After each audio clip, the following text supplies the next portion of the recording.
Hello, everyone, and welcome back to Fluento, Everyday English for Real Life. I'm Anna, and as always, I'm here with my co-host, David. Hi, everyone. It's great to be back with you. I'm really excited about today's topic because it's something almost everyone experiences and talks about at some point in their life. That's right. Today, we're diving into the world of work. Jobs, careers, what we do every day, what we've done in the past, and even what we dream about doing in the future. Yes, this is such a common topic, and it's so useful to know how to talk about your job, your responsibilities, and your routines, but also how to ask someone else about theirs. It might sound simple, but there's actually a lot to cover. Exactly. So let's start with the basics. David, imagine someone asks you, "What do you do?" How would you answer that? The easiest way is to give your job title. I can say, I'm an English teacher. Simple, clear, and direct. Perfect. You could also say, "I work as a designer," or "I'm a software engineer," whatever your job is. It's a straightforward way to start the conversation. And if someone wants to know more about your company, you can add that too. For example, I work for a marketing agency. Or if you're self-employed, you can say, I'm self-employed. Right. And being self-employed is such a modern concept now. It means you're your own boss. Yes, exactly.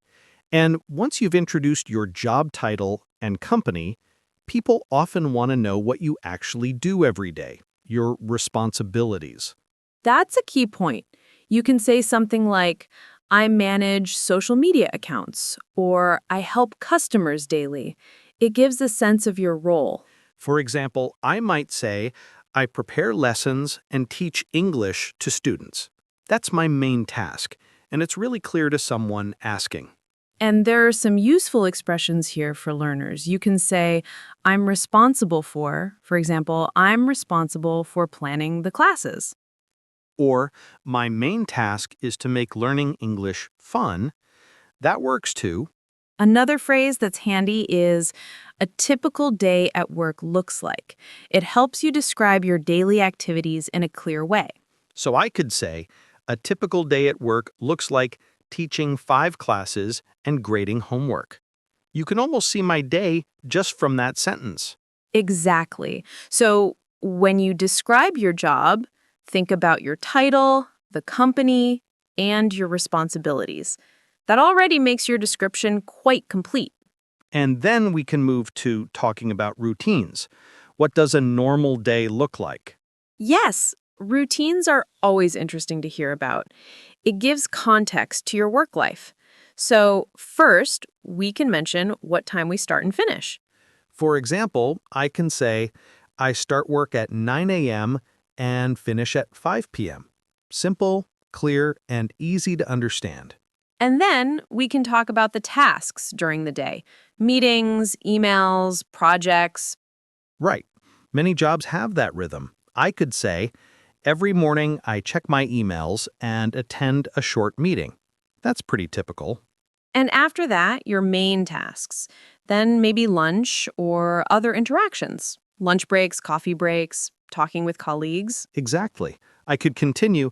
I usually have lunch with my colleagues at 1 p.m., and I take a short coffee break in the afternoon.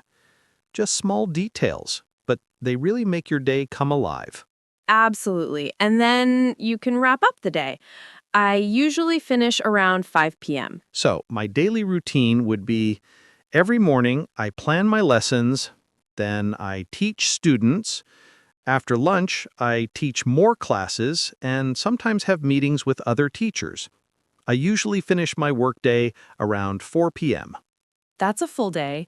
And notice how we naturally add connecting words like "then," "after lunch," or "usually." They make the conversation sound much more fluent. And another important part of work is the environment. Where do you work? What's it like? Yes. Is it an office, remote, hybrid, or outdoors? And how formal or informal is it? I work remotely quite often, so I can say, I work from home several days a week. Some people work entirely in an office, maybe downtown, and some have hybrid jobs, which is becoming more common these days. And then there's the atmosphere. A formal workplace usually means suits, rules, maybe strict schedules.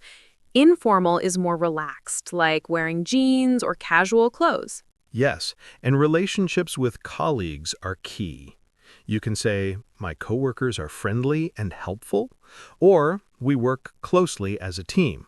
Both are very natural ways to describe it. And this is also where some vocabulary comes in handy. Words like open space, meaning a large room with many desks and no separate offices. Or deadline, which is a specific time you need to finish something. And of course, boss, coworker, client, team, and flexible hours. Flexible hours are great. They let you choose your start and finish time within some limits. Very modern concept. So when you talk about your work environment, you can cover where you work, the atmosphere, and your relationships with colleagues. And now, something very personal. Job satisfaction. Do you enjoy your work, David? I really do. I love teaching and seeing students improve their English. For me, the most rewarding part is interacting with students and watching their progress. That's wonderful. And you can express it naturally. I love my job because it's rewarding. Or, I like my job because the people are nice. And, of course, there are things we enjoy least. For example, I enjoy teaching the most, but grading papers can be a bit tedious sometimes.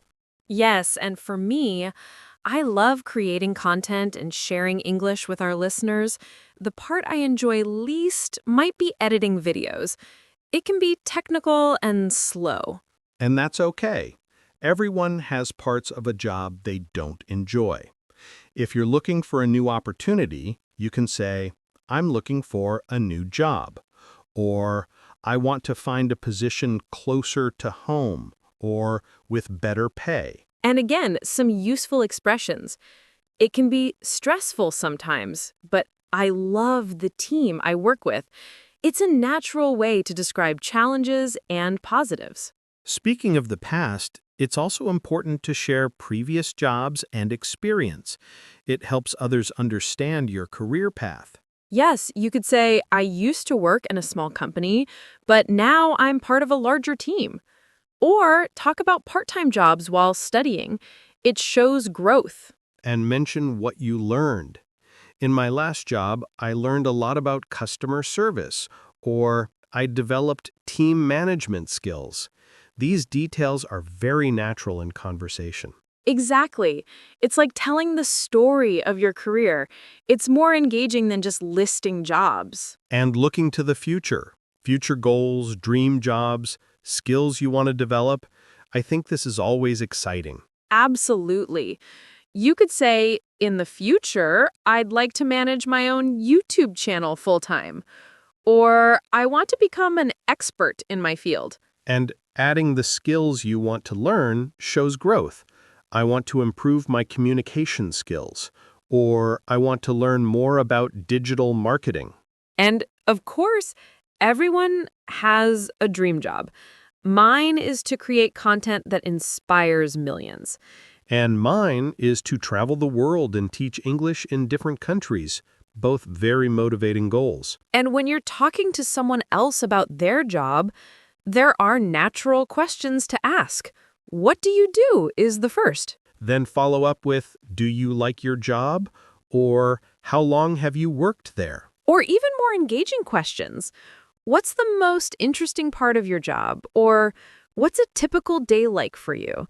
These invite stories rather than one-word answers. Exactly. And that's the real magic of conversation.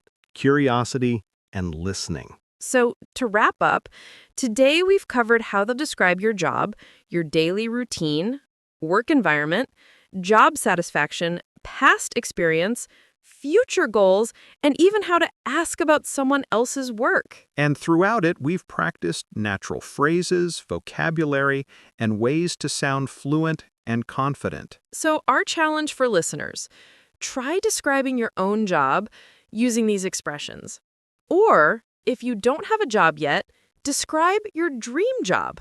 And share it in English if you can. Talking about yourself is one of the best ways to practice fluency. Thank you so much for joining us today on Fluento, Everyday English for Real Life. We really enjoyed this conversation and hope it inspires you to talk about your work and your dreams in English. Yes, thank you, everyone. Keep practicing, stay curious, and remember, your story matters. We can't wait to hear about it in the next episode. See you next time, everyone. Bye. Bye.